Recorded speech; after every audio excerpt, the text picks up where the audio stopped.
Bir ay doğar ilk akşamdan geceden, neydem geceden.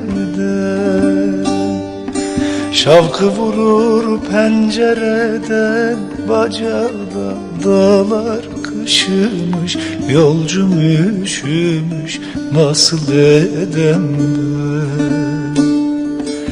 Uykusuz mu kaldım dünkü geceden, neydem geceden. Uyan yar sineme, sar beni, dağlar kışımış, yolcum üşümüş, nasıl edem ben? Uyan yar sineme, sar beni, dağlar haramı, açma yaramı, perişanım ben.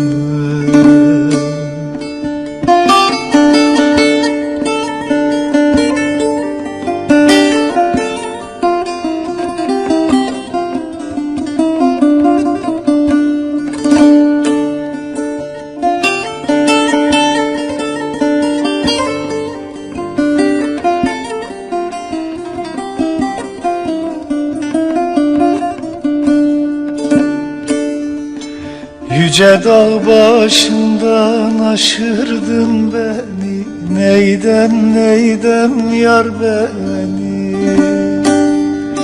Tükenmez dertlere düşürdün beni, dağlar kışımış, yolcum üşümüş, nasıl edem ben?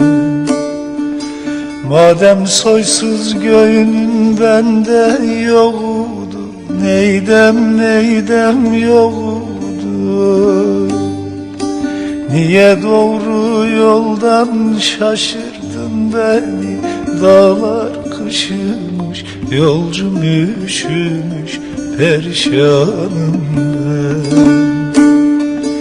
Niye doğru yoldan şaşırdın beni, dağlar haramı, açma yaramı, nasıl edem ben?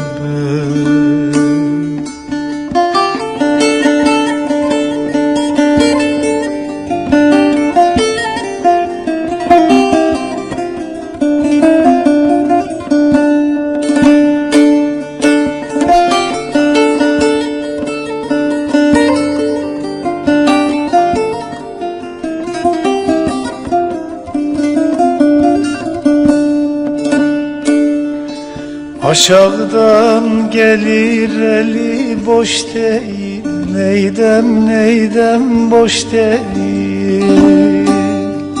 Söylerim gönlüm hoş değil, dağlar kışımış, yolcum üşümüş, nasıl edem ben? Bir güzeli bir çirkine vermişler, neydem vermişler. Baş yastığı kendisine eş değil, dağlar kışımış, yolcum üşümüş, nasıl edem ben? Baş yastığı kendisine eş değil, dağlar haramı, açma yaramı, perişanım ben.